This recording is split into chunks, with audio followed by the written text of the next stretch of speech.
Good morning friends, welcome to next lecture of language function. આજે આપણે આગળના લેક્ચરમાં જે 15 જેટલા ફંક્શન શીખા એના સિવાયના ફંક્શન એટલે કે ધોરણ 10ની અંદર પૂછાતા એના સિવાયના ફંક્શનનો અભ્યાસ કરીશું. જેમાં આપણે આગળ પણ વાત કરી હતી કે 9 માર્કનો ટોપિક છે, સૌથી અગત્યનો અને વધુમાં વધુ માર્ક્સ મેળવવા માટે આ ફંક્શનને આપણે સારી રીતે સમજવા ખૂબ જરૂરી છે. તો આગળના લેક્ચરમાં આપણે 15 જેટલા ફંક્શનની સમજૂતી મેળવી હતી.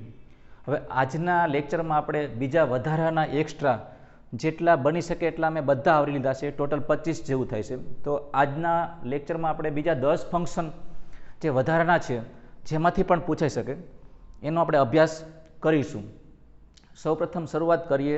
આપ બધાને ખ્યાલ જ છે કે સેક્શન સીની અંદર 3 સ્વરૂપે ફંક્શન પૂછાય છે, એ આપણે આગળ વાત થઈ ગઈ છે. હું ડાયરેક્ટ નંબર 16થી શરૂઆત કરું કે 16મું ફંક્શન છે ટોકિંગ અબાઉટ રિઝલ્ટ. હવે રિઝલ્ટની વાત આવે એટલે પરિણામ. આપણે બધાને રિઝલ્ટ ખૂબ સારું મેળવવાનું જ છે. રિઝલ્ટ એટલે શું? તો કે પરિણામ. પરિણામની વાત કરવી હોય ત્યારે આપણે એના શબ્દો યાદ રાખવાના છે. આ સાઈડમાં ફંક્શનનું લિસ્ટ આપેલ છે અને આ સાઈડ આપણા કીવર્ડ્સ કે હિન્ટ શબ્દો આપેલા છે. તો અહીંયા so that, therefore, so, otherwise આવા શબ્દો આપેલા હોય તો આપણે ફંક્શનને સિલેક્ટ કરવાનું છે ટોકિંગ અબાઉટ રિઝલ્ટ. ખ્યાલ આવી ગયો? રિઝલ્ટ એટલે શું? પરિણામ દર્શાવવાનું કે જો આવું આમ હશે તો આમ થશે. બરાબર છે. ધેરફોર એટલે તેથી, સો એટલે તેથી, અધરવાઇઝ એટલે નહીતર. સો અને ધેરફોર બે અલ્ટરનેટિવ તમે યુઝ કરી શકો છો. તો આ ફંક્શનનું નામ થઈ ગયું ટોકિંગ અબાઉટ રિઝલ્ટ. વાક્યમાં ક્યાંય પણ તમને સો ધેટ કે ધેરફોર કે સો દેખાય અને સામે ઓપ્શન એવો હોય ટોકિંગ અબાઉટ રિઝલ્ટ તો આપણે એ સિલેક્ટ કરવાનું રહેશે. Number 17 describing place. હવે પ્લેસ એટલે કોઈ જગ્યા. આમાં ઘણી વખતે મુશ્કેલી થાય છે કે કોઈ પ્લેસ દર્શાવેલું હોય, માનો કે જુનાગઢ એ પ્લેસ દર્શાવે છે એવું વાક્ય હોય તો આપણે શું કરવું? સામે બે ઓપ્શન હોય. જો યાદ રાખજો, કોઈ સિટીનું નામ હોય, પરફેક્ટ પ્રોપર નાઉન હોય તો આપણે એને લોકેશન તરીકે પણ ઓળખી શકીએ. તો આવી રીતે સામે ઓપ્શનમાં આપણે જોવું, બે ઓપ્શન હોય, ડિસ્ક્રાઇબિંગ લોકેશન એ હોય અને ડિસ્ક્રાઇબિંગ પ્લેસ એ હોય તો ખાસ યાદ રાખવાનું વાક્યમાં. જો વાક્યમાં વેર કે વિચ આવા જગ્યા દર્શાવતા સંયોજકો, વેર એટલે કે જ્યાં, બરાબર, અથવા વીચ પછી કોઈ જગ્યાનું નામ આપેલું હોય, વેર કે વીચ હોય તો આપણે એને ડિસ્ક્રાઇબિંગ લોકેશનમાં નહીં લેતા ડિસ્ક્રાઇબિંગ પ્લેસમાં લઈશું. Next inquiry as nature. હવે આ ફંક્શનના આપણે 3 નામ છે. પહેલું ઇન્ક્વાયરી એઝ નેચર એટલે એક સ્વાભાવિક પ્રશ્ન પૂછવું. બીજું છે આસ્કિંગ ક્વેશ્ચન, પ્રશ્નોત્તરી. અને ત્રીજું મેં કાઉન્સમાં લખેલું છે સીકિંગ ઇન્ફોર્મેશન, માહિતી મેળવી, માહિતીની શોધખોળ. તો ઇન્ક્વાયરી એઝ નેચર મતલબ શું? કે કોઈ પણ વ્યક્તિ કોઈ પણને પ્રશ્ન પૂછે.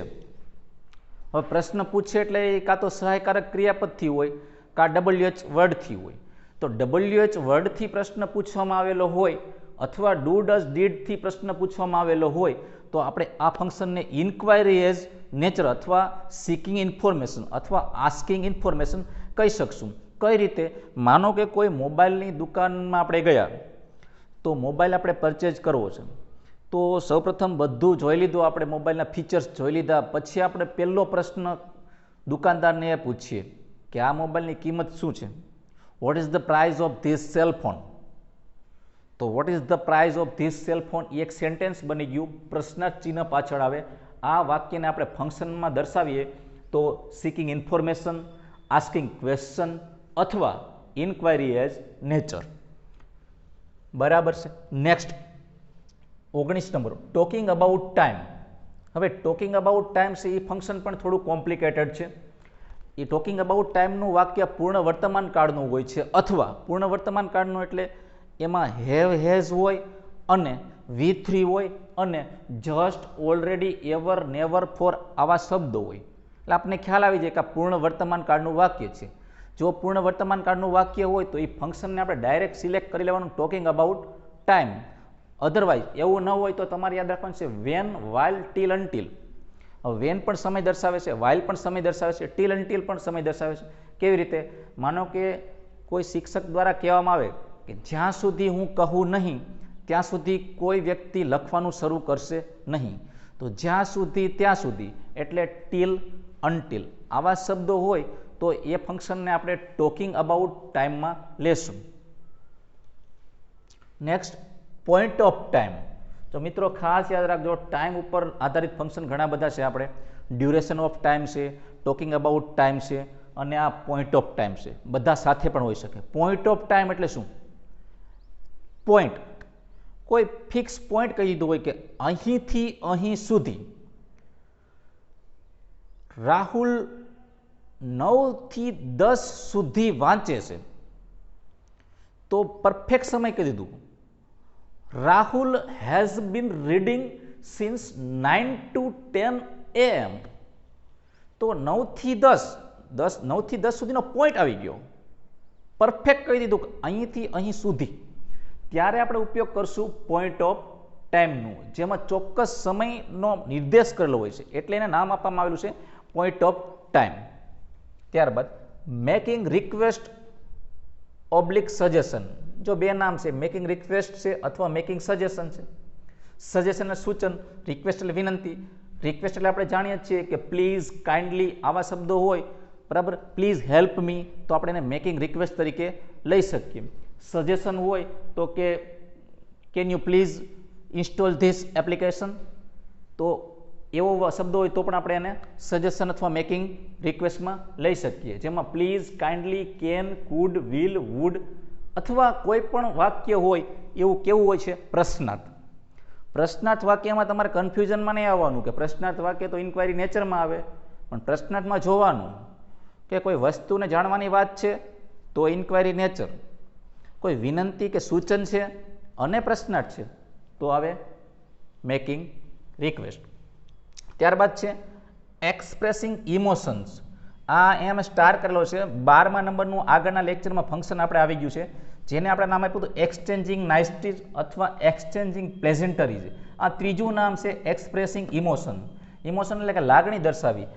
કોઈ પણ ઉદ્ગાર દર્શક શબ્દ હોય જેવા કે hurrah, alas, oh, wow, what, how, I am afraid, I am sorry, oh no, wow, આવા શબ્દોથી કોઈ વાક્યની શરૂઆત થઈ હોય તો આપણે એને એક્સપ્રેસિંગ ઇમોશન્સમાં લેવાનું છે. જો એક્સપ્રેસિંગ ઇમોશન્સ સામે લિસ્ટમાં કે ઓપ્શનમાં ન આપેલું હોય તો એના બદલાનું તમને એક્સચેન્જિંગ નાઇસટીઝ અથવા એક્સચેન્જિંગ પ્લેઝન્ટરી આપેલું હોય છે. 3 નામ સેમ છે.